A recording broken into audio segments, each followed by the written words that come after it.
నేటి young audience లో following ఉన్న నటుడు విశ్వక్సేన్. అతని సినిమాలో యూత్ ని ఆకట్టుకునే అంశాలతో పాటు వెరైటీ కూడా ఉంటుందని ఒక అభిప్రాయం ఉంది. లైలా సినిమాలో ఉన్న వెరైటీ విశ్వక్సేన్ లేడీ గెటప్.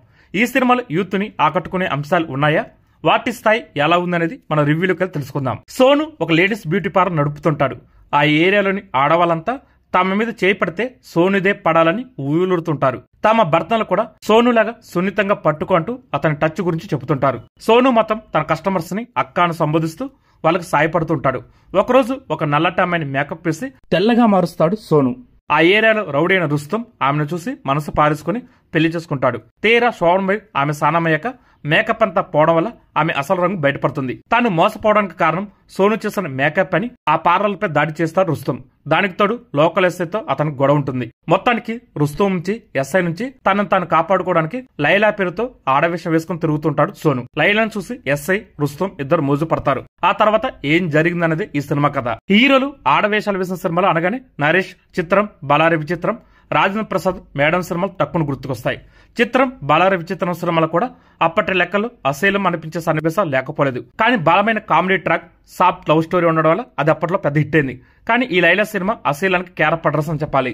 ఈ సినిమా ఎలా ఉందంటే, హీరో తన ప్రేమ కోసమో లేకపోతే ఏదైనా సమస్య నుంచి బయటపడటం కోసమో లేడీ గెటప్ వేయడం అనేది గతంలో కొన్ని సినిమాల్లో చూసాం. ఆ పరంగా చూస్తే లైలా సినిమాలో ఎలాంటి కొత్తదనం లేదు.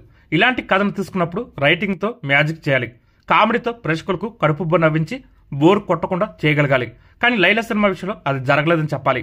హీరో పాత్రతో సహా ఏ పాత్రని బలంగా రాసుకోలేదు. కామెడీ కూడా అవుట్డేటెడ్ గా ఉంది.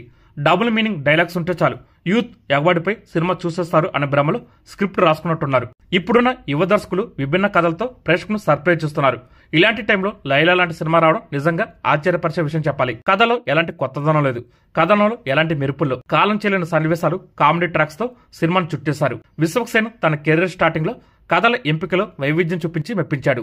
కానీ కొంతకాలంగా విశ్వక్సేన్ ట్రాక్ తప్పడని చెప్పాలి. ముఖ్యంగా లైలా సినిమా విషయంలో జడ్జిమెంట్ పూర్తిగా తప్పిపోయింది. ఇకనైనా విశ్వక్సేన్ స్క్రిప్టుల విషయంలో కేర్ తీసుకోకపోతే కెరీర్ ప్రమాదాలు పడే అవకాశం ఉందని చెప్పాలి. ఫైనల్ గా ఈ సినిమా ఎలాగుందంటే, విశ్వక్సేన్ లేడీ గెటప్ వేయడం తప్ప ఈ సినిమాలో కొత్తగా చెప్పుకోవడానికి ఏం లేదు. కొత్తదనం లేని కథ, నవ్వు తెప్పించిన కామెడీతో లైలా సినిమా ప్రేక్షకులకు సహనానికి పరీక్ష పెట్టేలా ఉంది.